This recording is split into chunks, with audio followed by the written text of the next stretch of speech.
Монгол Улсын хурлын тухай хуулийн 39-р зүйлийн 39-ийн нэгдэх улсын хурлын хууль тогтоох хянан шалгах үйл ажиллагаанд иргэдийн оролцоог хангах зорилгоор нийтийн ашиг сонирхлыг хүндсэн тодорхой асуудлаар иргэдээс гаргасан өргөдөл цааш нийтийн өргөдөл захин системээр хүлээн авсан.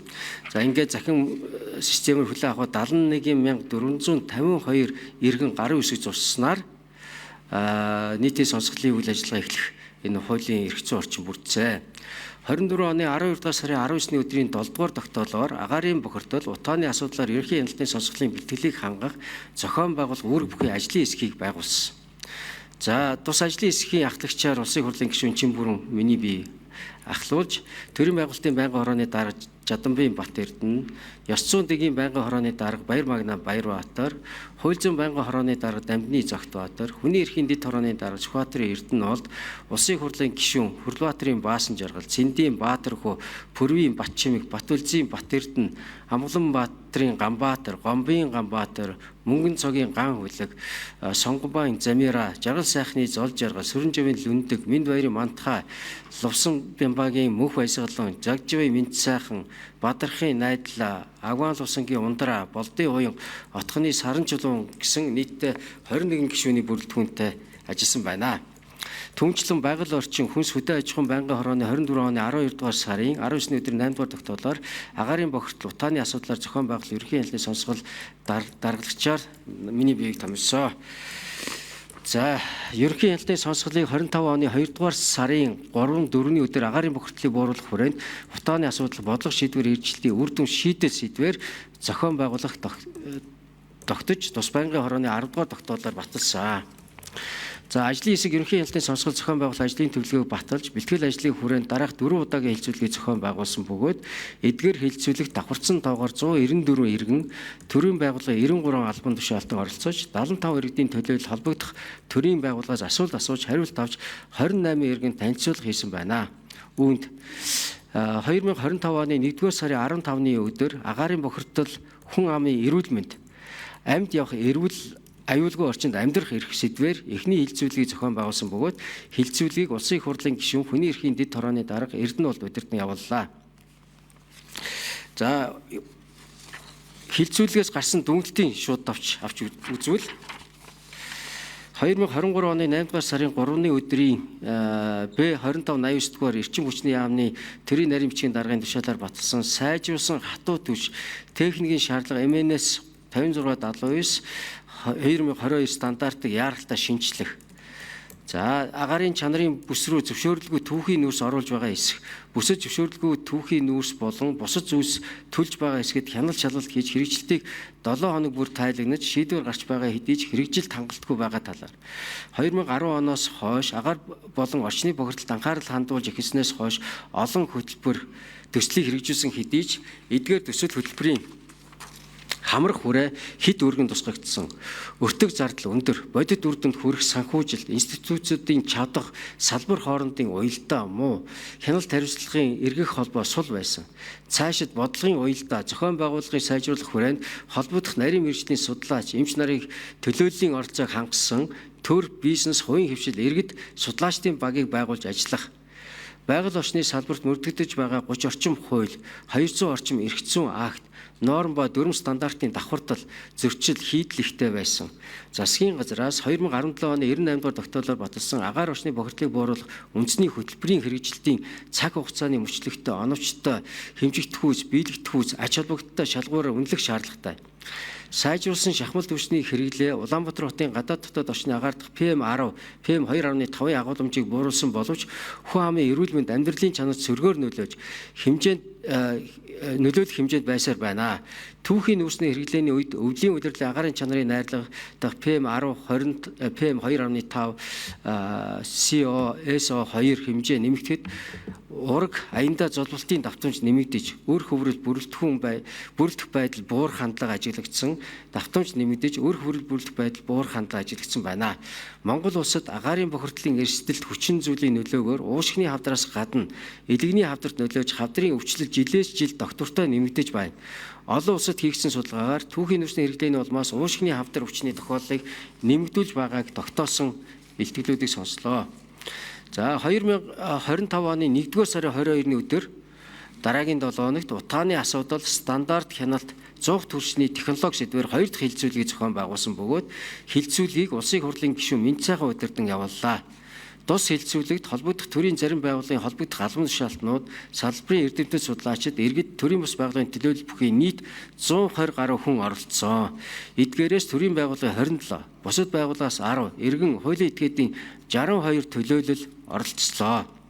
За би энэ дээр зүгээр тодтогоо хэлэхэд бид бас энэ ерөнхий хяналтын сонсголын бас нэг сул тал бол яг 2 өдрийн хяналтын сонсгол дээр иргэн хуралд оролцохдоо асуулт асуух эрэхгүй оролцдог. Тийм учраас бид энэ дид хилцүүлэг хийснээрээ иргэдийг асуулт асууж төрийн одоо ажил хариуцж байгаа хүмүүсээс хариулт авах боломж олгосон нь бас энэ ерөнхий хяналтын сонсголыг одоо бас нэлээд одоо хил лам дуйлаанаас арай жоохон судал баг болгож өгч чадсан гэдгийг бас энд нэмээд хэлчихье. За хилцүүлгээс гарсан дүгнэлтийг товч хэлье. Японы олон улсын хамтын ажиллагааны байгууллага JICA-гаас гаргасан 2022 оны тайланд гэр хорооллын 198,840 яндангаас гарч буй утаа агаарын бохирдлын 55.6%, 804,656 автомашины утаа 28.9%-ийг, дулааны цахилгаан станцын үнсэн сан зэрэг бусад үүсгүүр 15.5%-ийг эзэлж байна. Улаанбаатар хотын төвийн дүүргийн гэр хорооллын өрхийн тоо 2000 оноос 2022 оны он хүртэл 2.4 дахин нэмэгдсэн агаарын бохирдол нэмэгдэх үндсэн шалтгаан болсон. Цаг уурын орчны шинжилгээний газрын 2023 онд хийсэн Улаанбаатар хотын хүйтний улирлын агаарын бохирдлын их усүрийн судалгааны дүнгээр гэр хорооллын болон усан халаалтын зуух 80%, автотээврийн хэрэгсэл 10%, дулааны цахилгаан стан 6%, хог шороо хөрсний бохирдол 4% байна. Мийдлинг болон хагас когсоор үйлдвэрсэн сайжруулсан түвшний техникийн үзүүлэлтүүдийг харьцуулахад дэгдэмхий 51.9, хөхөр 57.7, үнслэг 37.2%-аар бага байгаа нь хагас когсон сайжруулсан түвшийг хэрэглээ нэвтрүүлснээр агаарын чанар сайжруулахад шууд нөлөө үзүүлэх нь туршилтаар тодорхойлогдсон. Түвшний горим алдагдаж, дутуу шатлалтын явцад угаарын хий, дэгдэмхий органик нэгдлүүд үүсэх эрсдэл гардаг. Сайжруулсан шахмал түвш хэрэглэснээр түүхийн нүсний хэрэглээг 60%-аар бууруулж, илчилгээг нэмэгдүүлж, хэрэглээг 54%-аар бууруулснаар энэ хэмжээгээр агаарт үзүүлэх сөрөг нөлөөллийг бууруулсан гэж үзэх боломжтой. Чийг болон дэгдэмхийн хийн үзүүлэлтийг бууруулсан сайн талтайж, үнслэг болон хөхрийн хэмжээ нэмэгдсэн сөрөг үр дүн гарсан. Гэвч үүнийг нийт хэрэглэж байгаа түвшний хэмжээнд авч үзвэл түвшнээс ялгарч болох хөхрийн хэмжээ 3%-аар, үнслэгийн хэмжээ 19%-аар тус бууруулсан гэсэн дүгнэлт гарсан байна. Цаашид түүхийн эд бүтээгдэхүүний стандартыг сайжруулах замаар түвшний чанарыг дээшлүүлэх, яндангийн тоо, түвшний хэрэглээг бууруулах арга хэмжээ авах шаардлагатай. За дараа 7 хоногт нь 3 дахь дэд хилцүүлэг 25 оны 1-р сарын 29-ний өдөр утааны асуудал, эрх зүйн орчин, бодлого шийдвэрийн хэрэгжил, санхүүжилт, хариуцлага сэдвээр 3 дахь хилцүүлгийг зохион байгуулсан бөгөөд хилцүүлгийг улсын хурлын гишүүн Ёс зүйн дэгийн байнгын хорооны дарга Баярбаатар удирдан явууллаа. За хилцүүлгээс гарсан дүгнэлтийг давж үзвэл 2018 оноос эхлэн улсын төсвийн бодлогод агаарын бохирдол гэсэн тусгай арга хэмжээг үүсгэн хөрөнгө төлөвлөсөн. Агаар орчны бохирдлыг бууруулах үндэсний хөтөлбөр 2018-аас 25 он Монгол Улсын засгийн газрын хөтөлбөр батлах тухай 17 оны 98 дугаар тогтоолын хүрээнд 2018-аас 24 он улсын төсвөөс нийт 336.1 тэрбум төгрөг төсөвлөж, үүнээс 276.3 тэрбум төгрөгийг зарцуулж, гүйцэтгэл нь 82.2%-тай байна. Улаанбаатар хотын агаарын бохирдлыг бууруулах, байгаль орчныг хамгаалах, нөхөн сэргээх үйл ажиллагаанд зардал 243.6 тэрбум төгрөгийн санхүүжилт олгосон. Засгийн газрын тусгай сангийн тухай хуульд 2010 онд нэмэлт өөрчлөлт оруулж, цэвэр агаар санг байгуулсан бөгөөд энэ хүрээнд жилдээ 5-аас 30 тэрбум хүртэлх төгрөгийг зарцуулж, өнгөрсөн хугацаанд нийт 111.9 тэрбум төгрөг зарцуулжээ. Захилгаан эрчим хүчний хөнгөлөлт урамшуулал, зээлийн хүүгийн татаасын хүрээнд агаарын чанарын бүсэд захилгаан эрчим хүчний хөнгөлөлт ногоон зээл татаасад 2019-с 24 онд нийт 46.1 тэрбум төгрөг, агаарын чанарын бүсэд айл өрх, аж ахуй нэгж байгууллагад хийсэн нөлөөллийн арга хэмжээнд нийт 36.1 тэрбум төгрөг, орчны бохирдлыг бууруулах ажлын албаны үйл ажиллагааны зардал 2.4 тэрбум төгрөг, нийслэлийн агаарын чанарын бүсэд чиглэсэн төсөл арга хэмжээний зардал 44.6 тэрбум төгрөг, орон нутаг агаарын бохирдлыг бууруулах чиглэлээр хийсэн төсөл арга хэмжээний зардал 12.3 тэрбум төгрөг, 5 толгой түвш ХКК сайжруулсан шахмал хөгжлийн үйлдвэрлэл түгээлтэй холбоотой санхүүжилтэнд 67.8 тэрбум. Нийслэлийн засаг даргын тамгын газарт борлуулалт хадгалалттай холбоотой санхүүжил 37.2 тэрбум. Шахмал хөгжлийн үйлдвэрлэлийг дэмжих Дархан улаан аймгийн засаг даргын тамгын газар Өвөр хангай аймагт 4.3 тэрбум төгрөг хяналт шалгалтын хүрээнд агаарын чанарын бүсэд түүхийн нүүрс оруулахыг хориглох тухай тогтоолын хэрэгжилтийг хангуулж агаарын чанарын бүсийн дэглэмийг мөрдүүлэх 16.3 тэрбум төгрөгийн санхүүжилтийг олгож зарцуулсан. Халаалтын зуухыг төвлөрсөн дулаан хангамжид холбосноор түүхийн нүүрсний хэрэглээг 204.6 мянган тонноор нүүрс хүчлийн хий 547 мянган тонноор буурсан.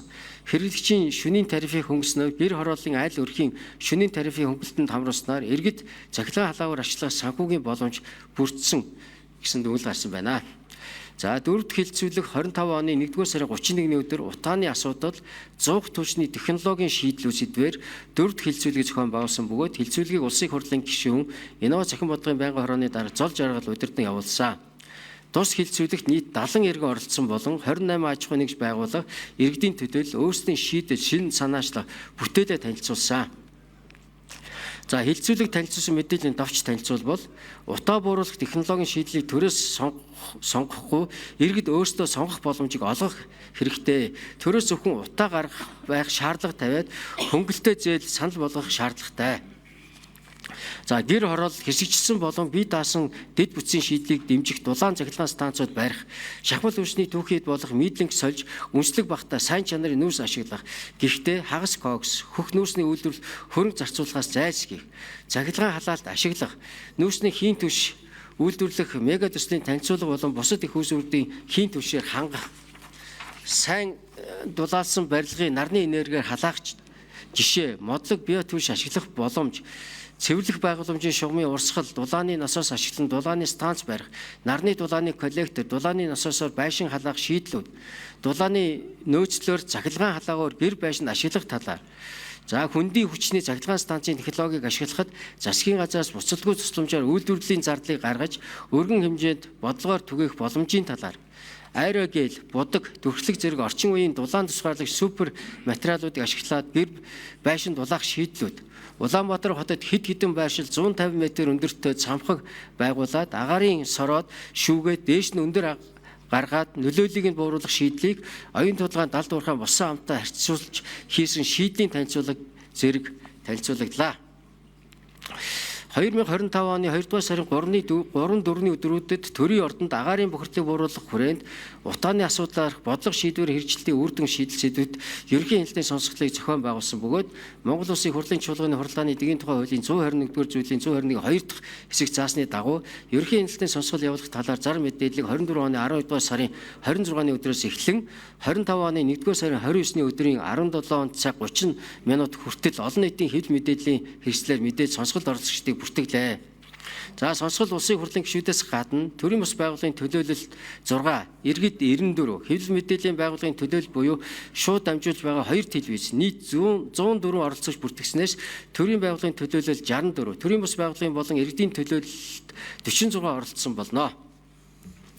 За сонсгол дараах дүгнэлтийг танилцуулсан. Үүнд агаар бохирдлын хүн амын эрүүл мэнд амьд явах эрүүл аюулгүй орчинд амьдрах сэдвүүд хилцүүлгийн дүгнэлтийг улсын их хурлын гишүүн хүний эрхийн дэд хорооны дараа Эрдэнэ болд. 1-р хилцүүлгийн сэдвийн шинжээчийн дүгнэлтийг Ангаах ухааны доктор дэд профессор орчны эрүүл мэндийн судлаач Б. Совд танилцуулсан.